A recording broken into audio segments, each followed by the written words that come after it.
with not daughters, but kids. You know what I'm saying? A couple months up. Don't do it again. I'll steal you 2 and raise you 2 and with the remainder. That's too many. I'm a hoe. Like doing the thing and then they start talking shit. Yeah. And then I'm supposed to be like, I'm supposed to have self-control under that. And somehow you end up sleeping at that. Man, where does the clarity go? In that thing. Tice tried to get me from my oolies. Oh. I was wondering, like, what song is he talking about? I know what song he's talking about. Yeah. Well, is that your final answer to your counsel? Fuck no, nigga. This ain't Family Feud. What the hell did you just say?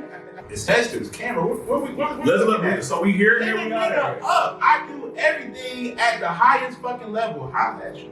But Who's doing with, centers and everything. And actually about fish fry.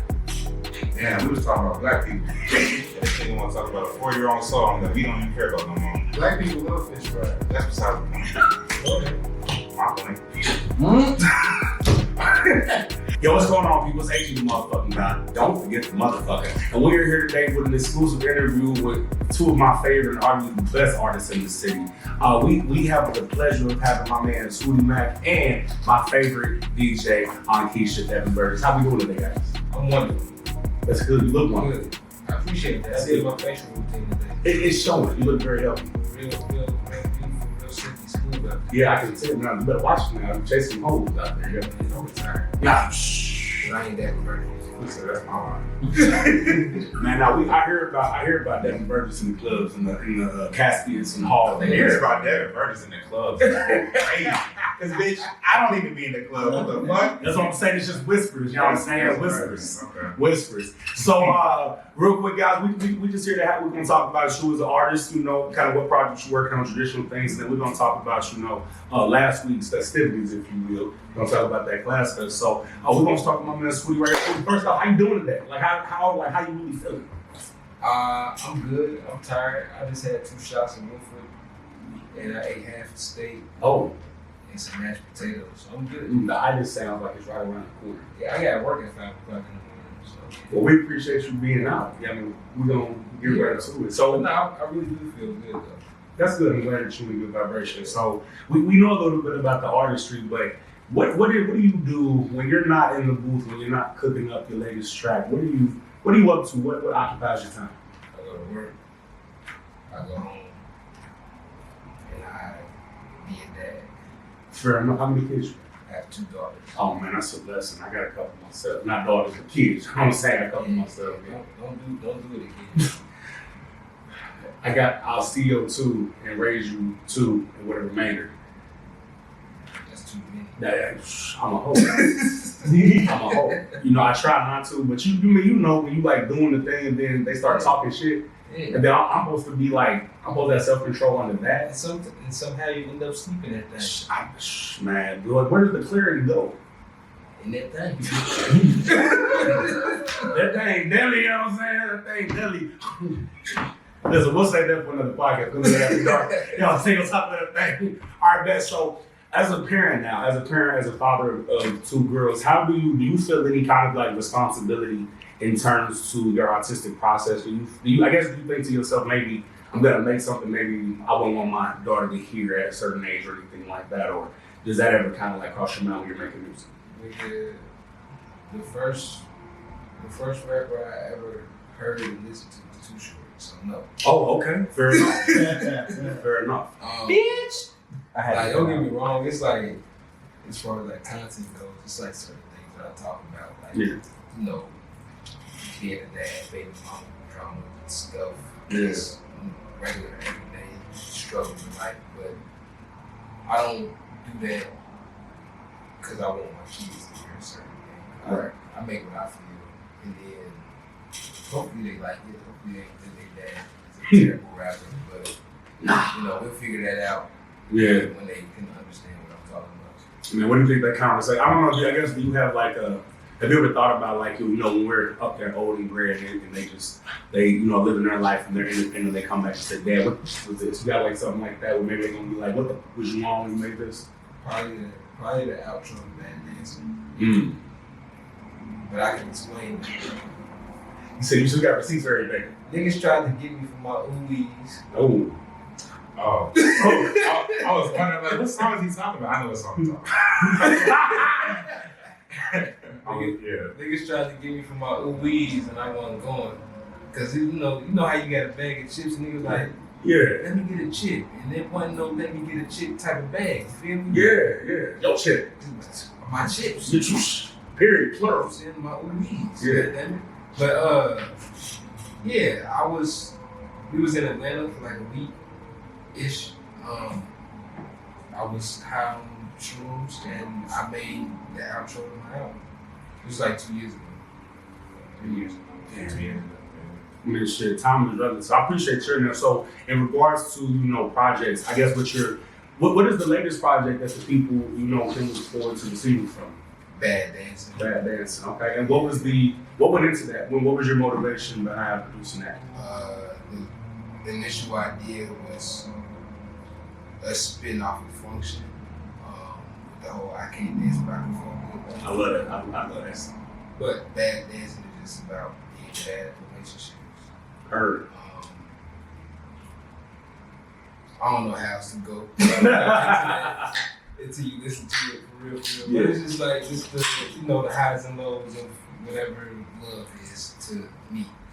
And then some parts about it that other people can relate to. But it's just I kind of suck at keeping relationships together. But my kids still love me, so That's the most important relationship, though. Arguably, right? that one ain't the one with God. Oh yeah. Or whoever the high power is. Yeah, whoever you pray to. Yeah, but yeah. That's what's up. I appreciate that. So now we talked about what you can expect next.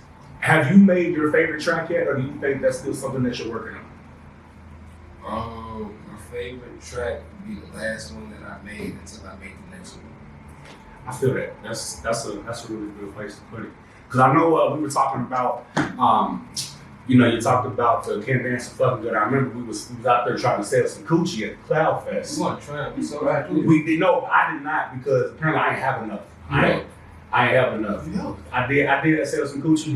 We sold some coochie. Well, speaking of that, I appreciate you sharing that with me. We're gonna take it over here, and this cat right here needs no introduction, as you know.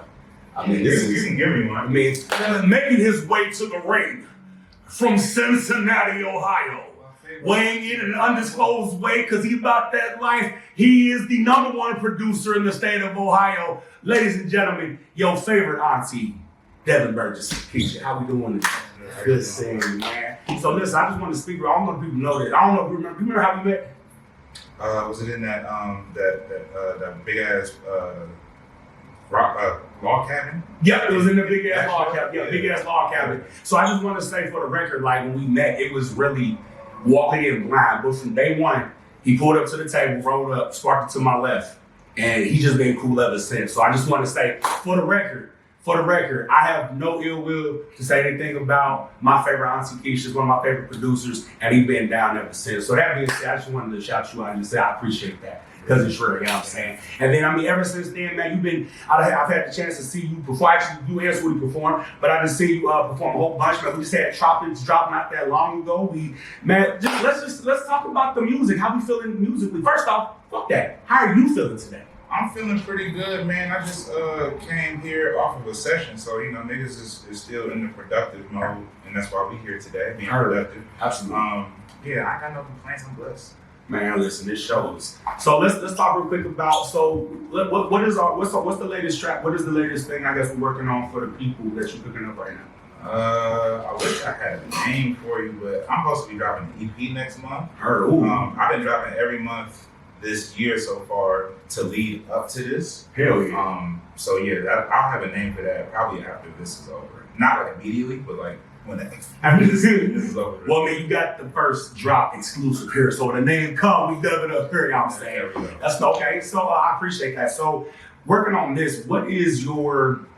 You've been doing music for a long time, from my understanding. At this current stage that you are in your career, what is your motivation for still, operating such a high level, still putting art out there? Shaking ass. And shaking ass. Don't forget about shaking ass. That was the answer. Oh, well, yeah. Okay, enough said. Shaking it. Is that your final answer? Did your counsel? Fuck no, nigga. This ain't Family Feud. Good answer. What the hell did you just say? Nah, I ain't gonna hold you. Myself is my biggest motivator, bro. I do this shit for me and me only. And if other people like it, then that's cool and that's a bonus. I've seen where I can take it based off what I have, and I feel like niggas can take it so farther with like more. I just have to get there and just keep going. So like the idea of where I could really take shit is what keeps me motivated. Like, I feel that. So that being said, what are, if you know, as of right now, shit changes, what would be, where would you have to be to say, okay, I'm exactly, like, I'm where I need to be, I'm where I want to be. What does that look like to you? oh shit, if I just had, some more money in my bank account so I can do some more things, then that'd be a good start, honestly. Like, I don't need a whole lot, but what I do need is a lot of it. And with that, I can do a whole lot. So yeah, I just need some bread, nigga. So investors, camera, what Let's look at it. So we here and here we got it. I do everything at the highest fucking level. How's that you doing? Can't confirm. I mean, I got to say, I got the footage. I've shot the footage. I mean, shit, stop. I mean, because I know you just, what was that? The PBS joint with the, I can't remember the name, was the barber joint with the PBS that just dropped. Yeah. What's that joint? Can we talk about that a little? Like, so what is, as a creative, what is it like seeing something that you did over here finally come to fruition over here and like on that level, on that scale? It's crazy because sometimes like I'll do stuff like that and I like never foresaw myself doing it. Like some people can see like all the milestones like in their future. That's not something I thought I was gonna do. So the fact that niggas was able to tie it to the community, and niggas was able to tie it to black people, it's like it's more than that's exactly what I want to do. It's like I want to be able to inspire and reach people from all across the globe. But like if it's black people, that's what I want to touch first. Absolutely. No, absolutely. I feel like our community, I mean, if you just read a book historically, we've been disenfranchised, underserved, underprivileged, all these other things. And I feel like creatively is really a space for us culturally to say, hey, ownership. We talk about ownership, right? Looking at what, Ryan Coogler's doing with, centers and everything. And actually about fish fry. Yeah, we was talking about black people. This nigga want to talk about a 4-year-old song that we don't even care about no more. Black people love fish fry. That's besides the point. Okay. My point. But yeah, y'all do what y'all want to do. So that's what I'm saying. I don't think we don't care about fish fry. Y'all just care about it more than we do. That part, I kind of don't care. He's this asshole. So let's talk about, let's just get into the next segment. Let's not talk about fish fry. Fuck that. It's dropped. It's finally dropped. You gotta talk about it. I can Fish fry out on all platforms. Swooty, Matt, Devin, Burgess, Big Mike, Guido. Like, what else? Sir. It's out. Y'all finally got what y'all wanted, and y'all can leave us alone about it. We got more songs. We got better songs. Mm-hmm. But more importantly, we got more songs. We got more money to make. More, period. Yeah. Sure. More money. More inspiration to give the niggas. It was a moment. We was excited about it when we first made it. And we tried to do the right thing by putting, like, as far as like putting it out and whatnot, as far as like clearing samples and all that shit. Then we just got not excited about it. But y'all loved it, so we couldn't not put it out. Now, do you feel that was because of the strenuousness that it took to actually get the record produced and get complete? Is that maybe why you don't have, the joy for it, or would it be something else? Shit, the record was done in a day. Like, shit, nigga, I just mixed that record Like 3 weeks ago. yeah, Like all the versions y'all was hearing was not mixed at all. Damn. He Yeah. fixed it the week before we put it out. And it's been out, what, like 2 weeks? Yeah, 2 weeks now. Yeah, like 3 weeks ago. But Go stream that shit we were right just now. trying to do the right thing, do music business, how music business is supposed to be done, and we kind of just got over it. Not that the song is bad or we don't like performing the song or nothing like that no more. It's just a 4-year-old record. Yeah. Like, you know what I'm saying? To that point, like half of Bad Dancing is like 3 years old, so that'll be alright. Fair enough. Well, we definitely appreciate what you guys are doing with Fish Fry. I mean, just as a collab, like I said, I've had the distinction of, watching you guys perform since I've kind of been in the industry for like the past 5 years now. Definitely been, I don't know, I think my favorite thing between me and you, watching you change your wigs from stage to stage is probably one of my favorite things. I feel like depending on what wig you got on, I know what kind of show I'm gonna get. I'm not gonna hold you. I've been rocking the same like 2 wigs the last 5 But I'm years. saying it look different though. It look different. I be trying to like, you know what I'm saying, like brushing and shit. Y'all heard it here first. Your favorite auntie brushing her wigs. But look, let's talk about, so how did this come together? How did this, this partnership come together? I asked this nigga can I record in his house. This one I was living in Milltown. We made Frank and the Funk first. So that was in Milltown. Yeah. And then like you went back to your mom's house, and then we been rocking it. So like that was like 2017, 16. Yeah. So yeah, I got 9 years of Swooty and Keisha. That's actually crazy to just say out loud. Like really, ladies and gentlemen, we've had 9 years of Keisha and Swooty and Keisha. So I guess that natural question is, are we cooking anything up for that 10-year decade anniversary? We got like a special Wu-Tang thing coming? Most Wu-Tang thing we got coming is GKF, but that's been here. We got new members and all types of shit, new music, bigger music. You know what I'm saying? That's like the most Wu-Tang thing that we doing, like as a unit. Yeah. But like as far as like me and Devin go, I'm sorry, I'm in, you know how Wu-Tang has that one album that sold for like $900 million. That's what I mean as far as, I got like a 10-year special. Like a special. Yeah, like a special 10-year joint, maybe a collaboration, best hits, or not on purpose. I mean, our first album together was Sunday Morning. And that was 20 4 years ago now. Right, so if anything, we would have to do something for that. right. But yeah, that might be something to talk about in like for the future. Hell, we can start getting ready for that shit now. Y'all heard it here first, folks. Got the exclusive We're player. talking about doing like a rap album together. We just like, we exchange bars and whatnot. That'd be dope. We had a concept for this album back in the day, and just never did anything with it because we kept doing other stuff, side missions. Side missions, But I recently brought this shit back up to this nigga and was like, yo, we should still do that, but scrap our character that we was gonna use for it, because it was like centered around a character. We had an image for what the album was gonna look like, but like it was gonna embody like a person. So we got that now, but just a different one. So now we're gonna do like something different. But it's gonna happen. Well, I'm definitely looking. I'm sorry, I didn't mean to be super vague, but this all just got discussed like within like the last 72 hours. No, and I'm just glad. Again, I'm glad we for coming up to discuss it here in the show. I appreciate that. Again, as a fan of hip hop, as a fan of music, as a fan of you guys, like I fuck with y'all for the time. You know what I'm saying? So I'm excited to see what y'all got coming. But that being said, the people want to know. We want to hear about it. Can we talk about the cultural impact, the cultural phenomenon that is Cloud Fest? Hold on. Yeah, talk to that guy. Cut it.